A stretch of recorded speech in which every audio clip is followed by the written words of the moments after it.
Tonight, we continue a two-part series investigating why Blacks and Latinos seem to have a harder time getting home-related loans. Since banks constricted credit immediately after the 2008 housing bust, they have been slowly increasing the amount they are lending. But this financial leg up has not reached everyone. From Reveal at the Center for Investigative Reporting, Aaron Glantz returns to Philadelphia. Point Breeze is undergoing a transformation.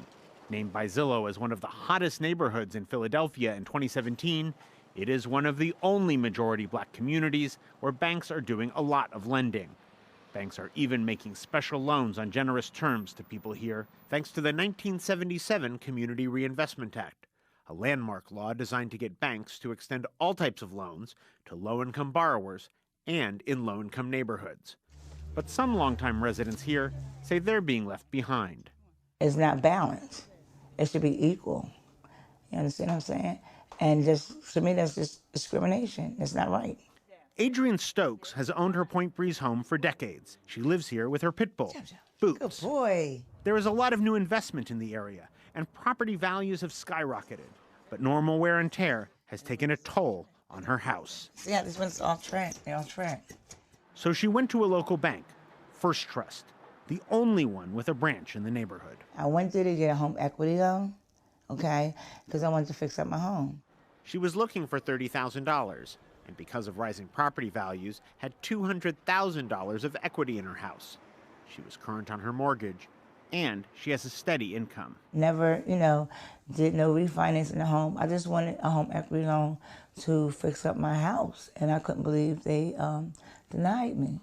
She was told her credit score wasn't good enough. Without the loan, she's afraid the condition of her house will only get worse. There you go. Look, yuck. All these wires drive me crazy. Oh my God, I don't know what's going on. I'm just scared. We reached out to First Trust, but company officials declined to be interviewed. Under the Community Reinvestment Act, banks are required to make loans to qualified buyers in low-income neighborhoods like Point Breeze, provided the bank has a branch that takes deposits anywhere in that city. But banks don't have to give them to the people who already live there. The 40-year-old law didn't anticipate that historically Black neighborhoods would be sought out by young, white homebuyers. While it's hard for longtime residents who are overwhelmingly African American to get loans, it's much easier for white newcomers like Beth Warshaw. I was definitely aware that I was like, I am a white person moving into this neighborhood that is historically not white, and what is that going to look like?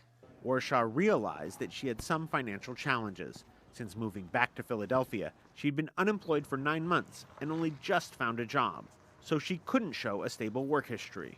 I needed someone who understood the limitations of my bank account. Even the amount that I had is still like a very small amount when it comes to buying a house in this town or in any town. Banks can pass their Community Reinvestment Act test by lending to anyone in a low-income neighborhood, regardless of race. Here in Point Breeze, federal lending data show that financial institutions granted 806 loans to whites between 2012 and 2016 and rejected them 152 times. On the other hand, African Americans got 275 loans and were rejected 471 times. It's a bit disheartening to hear that the very people who were probably the ones that were excluded or, redlined are the ones that are not benefiting from the bank's corrective actions. Angela McIver heads the Fair Housing Association of Southeastern Pennsylvania. She says the way these banks meet their community lending obligations feeds gentrification and leads to displacement. It is forcing African Americans out of their homes. African Americans aren't able to move in at the same rate as whites, and it's unfair. And that's not the only gap in the law. Here in Philadelphia, an increasing share of the home loan market is controlled by mortgage brokers who are not regulated by the Community Reinvestment Act at all. Warshaw got her loan from one, Trident Mortgage Company. Remember, your Trident Mortgage consultant is there to answer all your questions. It helps more people buy homes in Philadelphia than anyone else. They made nearly 1,000 conventional home purchase loans in 2016, and only 28 of them were to African Americans. It makes me angry. Somebody is not asking themselves the right questions, including me. I was not asking those right questions either. And rather than getting its business through a local bank branch, it gets most of its clients through referrals, which can lead to a lack of diversity and ultimately racial imbalances. So you're white, your real estate agent was, White, and your broker at Trident was, definitely white. so everyone in the whole chain. Yep. Here in Philadelphia, there's been a dramatic growth of lending from unregulated mortgage companies. An overwhelming majority of those loans are going to white home buyers in a city that is 40% black. It struck me how white everything was. I don't think I realized it had any other alternatives. We asked Trident, which is part of Berkshire Hathaway, why a lender with offices all around the city grants so few loans to African Americans, but company officials declined to be interviewed. The Community Reinvestment Act applies to only banks with branches, so mortgage companies like Trident don't have the same requirements to lend in low-income communities. Tom Curry was in charge of enforcing the act for 5 years under President Obama as comptroller of the currency. I think after 40 years, it's shown his age. A lot's changed in the banking industry. This month, the newly appointed comptroller, Joseph Otting, said he would be seeking formal input to update the law.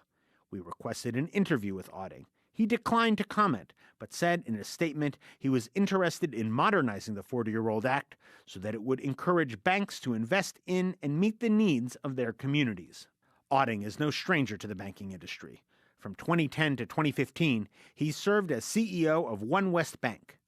When he was in charge, government lending records show only 1% of home purchase loans went to African Americans and 3% to Latinos. This month, the comptroller's office met with the American Bankers Association at the Treasury Department to get their recommendations on how the act should be changed. In a report the association submitted in December, they complained of overly restrictive concepts of community and economic development under CRA and said the rules should be loosened. All that lobbying is likely to do little to help Adrian Stokes in Point Breeze. While you can see the construction on just about every block, very little lending has been going to longtime residents of the neighborhood. The home 2 doors down, where a black family lived for 3 decades, has been demolished. It is now a hole in the ground, sold to a local developer who plans to build a 3-story house with a roof deck and a cellar.